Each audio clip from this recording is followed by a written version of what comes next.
Kocha, hongera kwa hiki ambacho umekifanikisha. Safari haikuwa rahisi kama vile watu wanavyofikiria. Ni ugumu kiasi gani kuianzisha safari tangu hatua ya makundi, robo finali, nusu finali na tamati finali, unanyanyua kombe msimu wa mwaka 2025 michuano ya Samia Cup.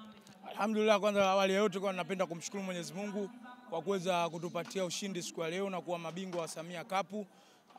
Ugumu ulikuwepo kuanzia mwanzo mpaka hapa tulipofikia, sio rahisi. Tunapenda hizo zote ni kadari za Mwenyezi Mungu mpaka hapa tulipofikia, na sisi wenyewe pia tumejipanga vizuri mpaka tumefikia hatua hii ya finali na kuweza kuwa mabingwa. Alhamdulillah, tunamshukuru Mwenyezi Mungu. Miongoni mwa wadau wengi wanachokizungumza ni kwamba ni kocha mwenye mbinu za hali ya juu kweli kweli. Unajisikiaje unapokutana na comment kama hizi? Umekutana na makocha hodari wenye leseni zao, lakini wote umeweza kuwapiga chini na hatimaye umenyanyua kombe la msimu michuano ya Samia Cup. Kwanza nafurahi kusikia hivyo na nashukuru sana kwamba wametoa comment kama hizo mashabiki, kwa sababu kazi yangu inaonekana uwanjani, sio nje. Mimi sio mtu wa kufanya jokes nje. Mimi nafanya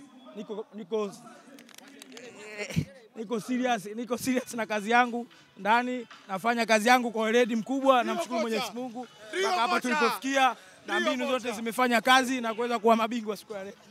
Nikitarajia hiki ambacho wanachokiona mashabiki wanakufanyia. Hichi sikutarajia, ni surprise kiukweli, Wameni surprise, lakini yote ni kwa sababu niliwaahidi pale kutoka kabla mpira hujaanza kwamba tutakuwa mabingwa siku ya leo na watapata furaha. Hii kwa hiyo ni kwa ajili yao. Neno lako la mwisho kwa mashabiki wa GSP? Waendelee kuwa pamoja na sisi, waendelee kutusupport. So ili tu Samia Cup, bado mashindano mengine zaidi na zaidi wazidi kuwa pamoja na sisi. Shukrani sana coach. Asante sana.